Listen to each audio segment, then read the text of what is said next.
నమస్తే, welcome to Leo. మనతో ఉన్నారు సీనియర్ జర్నలిస్ట్ కనకదుర్గ వడ్లమణి గారు. మేడం నమస్తే. నమస్తే అండి. మేడం, మనం చూసుకుంటే జగన్మోహన్ రెడ్డి దాహం ఎప్పుడు తీరబోతుంది? వాస్తవానికి ఎంపీ స్థాయి నుంచి వచ్చి అది తండ్రి పదవిని అడ్డం పెట్టుకొని ఎంపీ స్థాయి నుంచి ఇప్పుడు మాజీ ముఖ్యమంత్రి కూడా అయ్యారు. కానీ తల్లికి సంబంధించినటువంటి ఏదైతే ఆస్తి ఉంటుందో దానికి వచ్చే అద్దె 20 లక్షల రూపాయలు కూడా తనే తీసుకుంటున్నాడని మనకి భరత్ గారు చెప్పారు. అదేవిధంగా చూసుకుంటే లిక్కర్ స్కామ్లో కొన్ని వేల కోట్ల నుంచి లక్ష కోట్లు, మైనింగ్ స్కామ్ కావచ్చు, బియ్యం కావచ్చు. కానీ తల్లికి వచ్చేటువంటి దీన్ని కూడా లాక్కోవడం ఎలా చూడాలి? ఒక పక్కన చెల్లికి వచ్చేటువంటి ఒక షేర్లు లాక్కోవడం ఎలా చూడాలి? ఎప్పటికి తీరబోతుంది జగన్ ధన దాహం అంటే ఏం చెప్తారు? మీకు ధనదాహం ఎక్కడైనా తీరుతుందండి? అందులో జగన్మోహన్ రెడ్డి లాంటి వాళ్ళది అసలు తీరదు.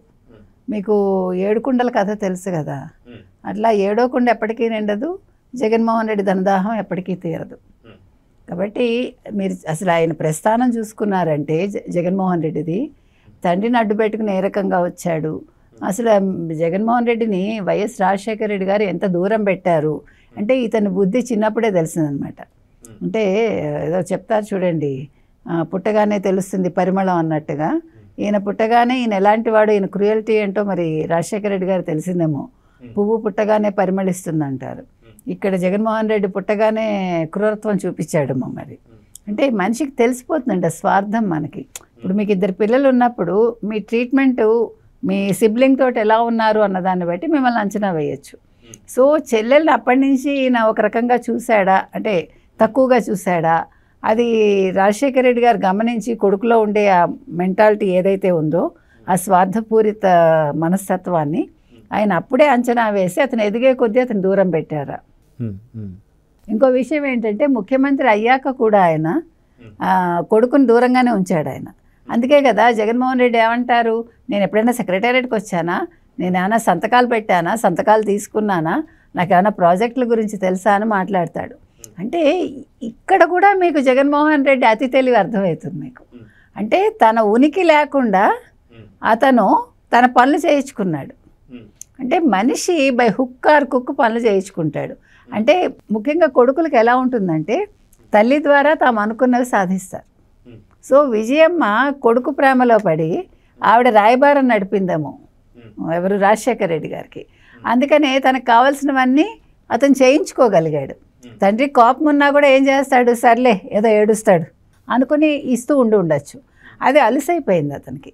అతను అదృష్టం కొద్దీ 2009 మేలోనే ఎప్పుడో ఆయన కడప పార్లమెంట్కి ఎన్నికయ్యాడు లోక్సభ మెంబర్గా. సో ఆ తర్వాత విదిన్ నో టైం 2009లోనే ఎవరు రాజశేఖర రెడ్డి గారు చనిపోవటం జరిగింది విదిన్ 2-3 మంత్స్లో. సో అది అతని అదృష్టం, ప్రజల దురదృష్టం నన్ను అడిగితే. ఆ కుటుంబానికి కూడా దురదృష్టమే రాజశేఖర రెడ్డి గారు చనిపోవటం అనేది, ఒక్క జగన్మోహన్ రెడ్డికి తప్ప. ఎందుకంటే జగన్మోహన్ రెడ్డి రాజకీయ సోపానానికి ఆయన చావు అనేది చాలా బాగా కారణమైంది చెప్పాలంటే. దాన్ని అడ్డు పెట్టుకుని ఆయన సంతకాలు సేకరించి ఆ టైంలో సేకరించాలనుకున్నాడు కదా, శవం పక్కన పెట్టుకుని. ఆ తర్వాత ఓదార్పు యాత్ర అనుకున్నాడు, దానికి ఆవిడ అడ్డుకట్ట వేయడం ఎవరు సోనియా గాంధీ గారు. తర్వాత ఆయన సొంతంగా పార్టీ పెట్టుకోవడం. అంటే జగన్మోహన్ రెడ్డిలో ఉండే ఇంకొక మనిషి అపరిచితుడు ఎవరికి తెలియకపోవటం వల్ల చాలామంది రాజశేఖర రెడ్డి గారి మీద ఉండే అభిమానం కొద్దీ ఇతన్ని సపోర్ట్ చేయటం జరిగింది. దాన్ని ఆయన అడ్వాంటేజ్గా తీసుకుని, అంటే తన మనసులో ఉండే మాటలన్నీ బయటకు చెప్పడు కదా, తన కోరికలు ఏంటి అనేది చెప్పకుండా ప్రతి వాళ్ళని దగ్గరికి తీసుకుని వాళ్ళని ఉపయోగించుకున్నాడు. ముఖ్యంగా విజయసాయి రెడ్డిని అన్ని రకాలుగా ఆర్థికంగా తను పుంజుకోవటానికి ఆయన ఉపయోగించుకున్నాక తర్వాత సజ్జలు అనేవాడిని తెచ్చుకున్నాడు జర్నలిజం నుంచి. అంటే ఓ పక్క భారతీరెడ్డికి సంబంధించిన వ్యక్తి ప్లస్ జర్నలిజానికి సంబంధించిన వ్యక్తి. అంటే ఎవరిని ఎంపిక చేసుకున్నా మీరు చూడండి, ఎప్పుడు కూడా మనిషి ఒకళ్ళని పిక్ చేసుకోవటంలో మీ అనుభవం కావచ్చు, మీ తెలివితేటలు కావచ్చు, లేకపోతే మీ బుద్ధి కావచ్చు బయటపడుతుంది. ఇప్పుడు చంద్రబాబు నాయుడు గారు పిక్ చేసుకునే వాళ్ళు ఎలా ఉంటారు, ఓ బిల్ గేట్సో ఓ మంచి కంపెనీ అధినేతలో. ఎందుకని రాష్ట్రానికి ఏమి ఇవ్వాలి అని ఆయన ఆలోచిస్తారు. కానీ జగన్మోహన్ రెడ్డి అలా కాదు. ఇప్పుడు ఈ సజ్జల్ని నేను పికప్ చేసుకున్నాను, ఈ పిక్ చేసుకోవటం వల్ల సజ్జల వల్ల నాకేం జరుగుతుంది, ఏ స్కామ్లో ఎలాగా. ఇప్పుడు ఇవాళ చెవిరెడ్డి భాస్కర్ రెడ్డి, లేకపోతే మిథున్ రెడ్డి, పెద్దిరెడ్డి, అంటే వైవి సుబ్బారెడ్డి. ఇప్పుడు వైవి సుబ్బారెడ్డిని ఎందుకు టీటీడీకి చేశాడు, టీటీడీలో ఎన్ని అక్రమాలు జరిగాయి ఇంకా బయటకు రావాలి. అంటే ఎవరిని ఎలా ఉపయోగించుకోవచ్చు, వాళ్ళనే పెట్టుకుని వాళ్ళ చేత స్కాములు చేయించి, అంటే వాళ్ళని అంత సునిశ్చితంగా పరిశీలిస్తాడనమాట. వీళ్ళైతే మనకి సేఫ్, మనం చెప్పింది వింటారు, కావాల్సింది చేస్తారు, ఏ అడుసులోనైనా కాలు పెడతారు, మనకి మంచి చేస్తారు. అట్లా మొత్తం సెట్ చేసుకుని 5 ఏళ్లలో మీరు అన్నట్టుగా మొత్తం రాష్ట్రాన్ని లూటీ చేసి అసలు ఏ దొంగలు సరిపోరండి. అయితే ఇక్కడ మనం చూసుకుంటే జగన్మోహన్ రెడ్డి గారు పిల్లికి కూడా బిచ్చం పెట్టరు అనే మాటలు సొంత ఇంట్లో ఉన్నటువంటి ఒక తల్లి కావచ్చు, చెల్లి కావచ్చు చెప్తున్నారు.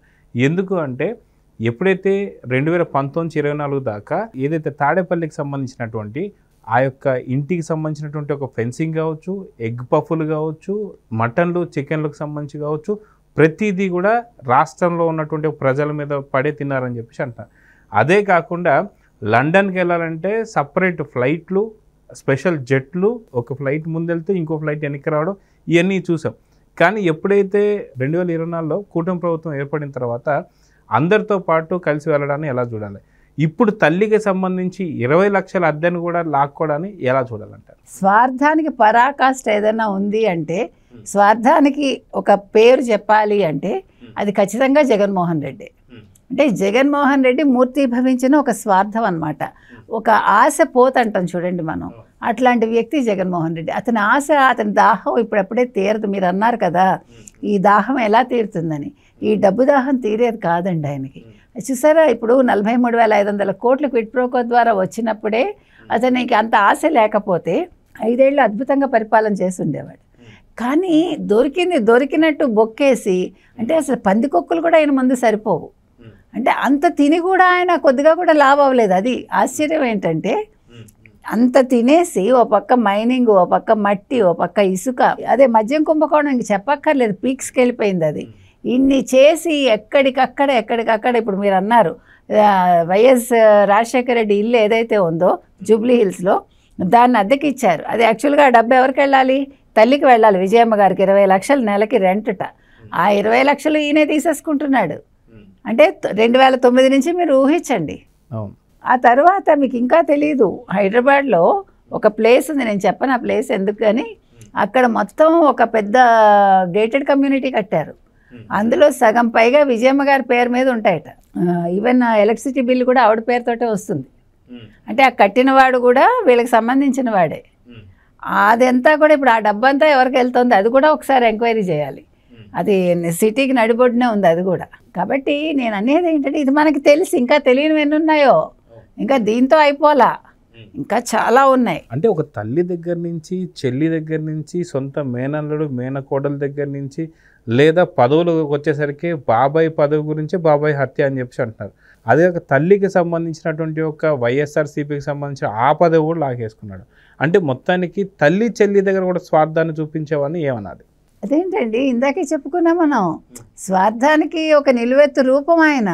ఇంకా తల్లే ఉంది, చెల్లే ఉంది, డబ్బు దాకా వచ్చేసరికి విలువలు, విశ్వసనీయతలు, మీరు అన్నట్టుగా తల్లి చెల్లి బంధాలు ఇవే ఉండవు, అనుబంధాలు ఇవే ఉండవు. లెక్క డబ్బు లెక్క అంతే. డబ్బు ఉందా అంతే, డబ్బు లాక్కోవాలా అంతే, అంతే తప్ప ఇవన్నీ ఉండవు ఆయన ముందు. అందుకనే ఇవాళ అసలు తల్లిని బయటకు పంపించాడు, చెల్లిని ఎందుకు బయటకు పంపించాడు? ఆస్తి కోసమేగా. తండ్రి డబ్బు అది, నువ్వు రూపాయి సంపాదించలేదు. పైగా ఇప్పుడు ఈ సోషల్ మీడియాలో వైసీపీకి సపోర్ట్ చేసే వాళ్ళందరూ పాపం కన్నీరు కారుస్తూ ఉంటారు. ఏమనంటే, జగన్మోహన్ రెడ్డి ఆస్తిలో కూడా ఎవరు షర్మిల వాటా అడుగుతోంది, ఇది ఎక్కడ న్యాయం అంటారు వాళ్ళు. మనకి తెలియదు ఈ న్యాయాలు ఏంటో, మరి వీళ్ళు వెళ్ళి అక్కడ చూశారు. మరి జగన్మోహన్ రెడ్డి చేసిన వ్యాపారాలు ఏంటో వాళ్ళని చెప్పమనండి.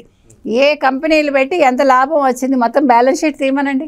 బ్యాలెన్స్ షీట్స్ చూపించి, ఇగో జగన్మోహన్ రెడ్డి ఈ వ్యాపారం చేశాడు, ఆయన కంపెనీకి ఎండి, ఈ కంపెనీలో డైరెక్టర్స్ వీళ్ళు, ఇంత సంపాదించాడు, ఇగో ఈ ప్రోడక్ట్, అది వాళ్ళు ఎక్స్పోర్ట్ చేశారా, ఇంపోర్ట్ చేశారా, లేకపోతే లోకల్గా తయారు చేశారా చెప్పమనండి. ఈ సోషల్ మీడియాలో ఏడ్చే వాళ్ళందరూ చెప్తే మనలాంటి వాళ్ళకి జ్ఞానం వస్తుంది. ఎందుకంటే మనం అల్పులం కదా, మనకు తెలియదు. అందుకని జగన్మోహన్ రెడ్డి తండ్రి డబ్బులంతా తినేసి, తండ్రి ద్వారా అన్ని పనులు చేయించుకుని, సెక్రటేరియట్ కూడా రాకుండా పనులు చేయించుకున్నంత ధీమా, అంత తెలివితేటలు జగన్మోహన్ రెడ్డికే ఉన్నాయి. కాబట్టి ఇవాళ తల్లిలో లెక్క, తల్లిది ఆ 20 లక్షలు పెద్ద విషయం ఏంటండి? ఆయనకు పంటి కిందకి రాదు అది. అదేవిధంగా ఇంకా ఎన్ని ఉన్నాయో. తర్వాత అసలు ఆ విజయలక్ష్మి గారు చెప్పాలి ఎందుకు ఇస్తున్నారో. ఆవిడ ఇంకా కొడుకుతో పోరాడలేక వదిలేసిందా, ఎందుకులే నా ప్రాణం దక్కితే చాలు అనుకున్నారా? ఇప్పుడు షర్మిల గారు కూడా అంతే కదా. వాడు ఇవాళ కాంగ్రెస్లో ఉండడానికి రీజన్ ఏంటి? తన ప్రాణాలు దక్కించుకోవటానికే కదా. ఎందుకంటే ఆవిడ ప్రాణమే కాదు మానం మీద కూడా వాళ్ళు మాట్లాడారు కదా. ఇంకా అంతకు మించి ఒక అన్నగారు అనేవాడు, అసలు అన్నగారని చెప్పుకుంటామా మనం? ఒక రోడ్ సైడ్ గూండా కూడా ఇంతకంటే ఘోరంగా ఉండడు. కాబట్టి మనం జగన్మోహన్ రెడ్డిని ఒక మనిషి కింద అంచనా వేయటం అనవసరం అండి ఒకటి. రెండోది, ఈ ధనదాహం అనేది తీరదు ఆయనకి.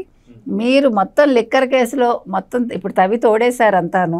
ఇవాళ మనకి 35 కోట్లు ఎంతో బయటకు వచ్చింది, ఇంకా ఎంత వస్తాయో.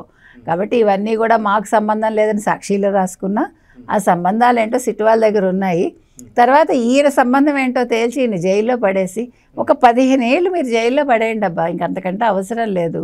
ఒక 3 టర్మ్స్ ఆయన జైల్లో ఉన్నాడంటే తర్వాత అసలు పార్టీయా, జగన్మోహన్ రెడ్డా, లేకపోతే వైఎస్ రాజశేఖర రెడ్డి కొడుక, విజయమ్మ కొడుక అనేది అప్పుడు ప్రజలు ఆలోచిస్తారు. సో చూద్దామండి, ఖచ్చితంగా తల్లి దగ్గర నుంచి కూడా లాక్కునేటువంటి ఒక కొడుకు కావచ్చు, చెల్లిని మోసం చేస్తున్నటువంటి అన్న కావచ్చు. సో మొత్తానికి ఏకైక వ్యక్తి జగన్గా మిగలబోతున్నాడు. సో చూద్దాం జరగబోతుందో. నమస్తే. Please subscribe to Leo News for more videos.